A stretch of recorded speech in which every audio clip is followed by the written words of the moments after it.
નમસ્કાર, આપ જોઈ રહ્યા છો સીએનસી ગુજરાત. બનાસકાંઠામાં ઠાકોર સમાજના સ્નેહ મિલનનું આયોજન કરવામાં આવ્યું, જેમાં ઠાકોર સમાજના આગેવાનો અને હોદ્દેદારો હાજર રહ્યા હતા.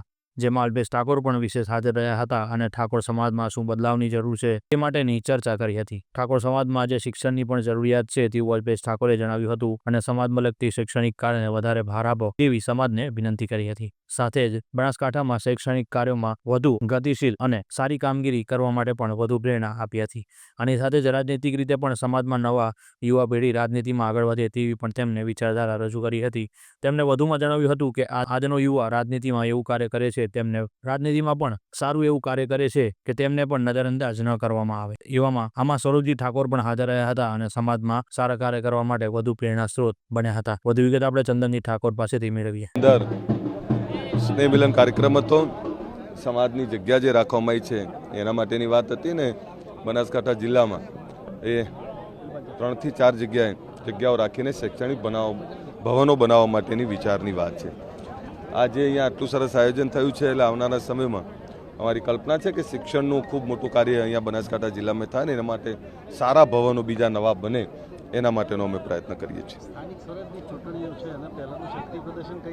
ના, સ્થાનિક સ્વરાજની ચૂંટણીઓ આવતી જતી રહે. અમારે તો દિવાળી હોય કે ઉનાળો હોય કે શિયાળો હોય, ચોમાસું હોય, અમારે મિટિંગો ચાલુ જ હોય છે.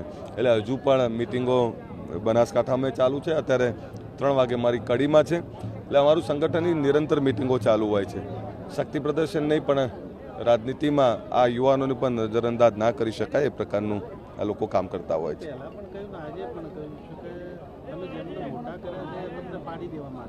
નહીં, એટલે મૂળ વિષય એ છે કે જે લોકો મોટા થાય એ બધા સમાજને પછી ભૂલી જાય છે અને પછી એવું માને છે કે અમે ખૂબ મહાન છીએ.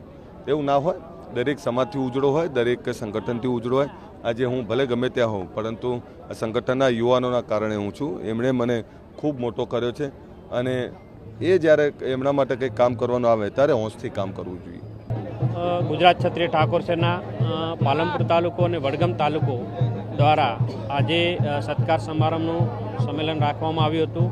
જે ગતરોજ વિધાનસભાની પેટા ચૂંટણીની અંદર ભારતીય જનતા પાર્ટીનો ભવ્ય જીત મેળવી એના અનુસંધાને સામાજિક આજે સત્કાર સમારંભ રાખવામાં આવ્યો હતો અને મોટી સંખ્યામાં લોકો આવી અને આશીર્વાદ આપ્યા હતા અને ઠાકોર સમાજની પ્રગતિ થાય, 18 આલમની સાથે મળી અને સમાજની પ્રગતિ થાય એના માટે આહવાન કરવામાં આવ્યું અને એમાં અમારા ગુજરાત ક્ષત્રિય ઠાકોર સેનાના પ્રદેશ ઉપાધ્યક્ષ માનનીય અલ્પેશજી ઠાકોર સાહેબની ઉપસ્થિતિમાં આ આયોજન કરવામાં આવ્યું હતું.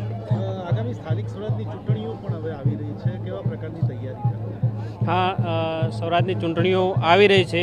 એમાં અમારું ભારતીય જનતા પાર્ટીનું કમળ જ્યાં જ્યાં અમારો ઉમેદવાર હશે ત્યાં ખીલે એના માટે અમે પૂરા પ્રયત્નો કરીશું. Bureau chief CNC Gujarat.